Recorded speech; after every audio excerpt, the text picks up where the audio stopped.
Studio बलुआहा।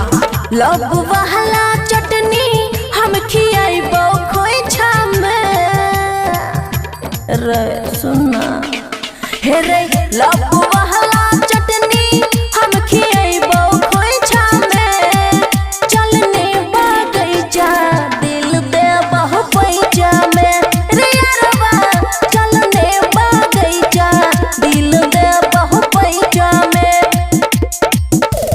DJ Guddu Madhubani दिल दे बहु पैचा में दिल दे बहु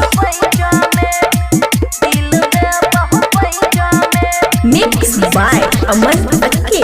अनार के जूस तोरा हमें पिलाइबो ओढ़नी बिछाई के खूब है गोदी में सुताइबो अनार के जूस तोरा हमें पिलाइबो ओढ़नी बिछाई के खूब है गोदी में सुताइबो प्यार हम लेबो देबो अपना गैचा में चलने बगैचा दिल दे बहु पैचा में रे यारवा चलने बगैचा दिल दे बहु पैचा में रे यारवा चलने बगैचा दिल दे बहु पैचा में।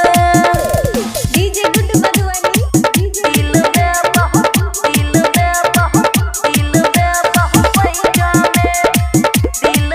बहु पैचा में।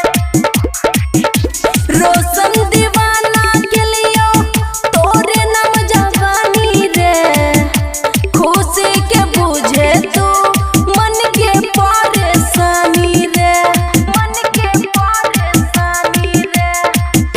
रोशन दीवाना के लियो तोरे नाम जवानी रे खुशी के बुझे तू मन के परेशानी रे बड़ा माया तो जेना आबहिलै जामे चलने बगैचा दिल दे बहु पैचा में रे यारवा चलने बगैचा दिल दे बहु पैचा में रे यारवा चलने बगैचा दिल दे बहु पैचा में।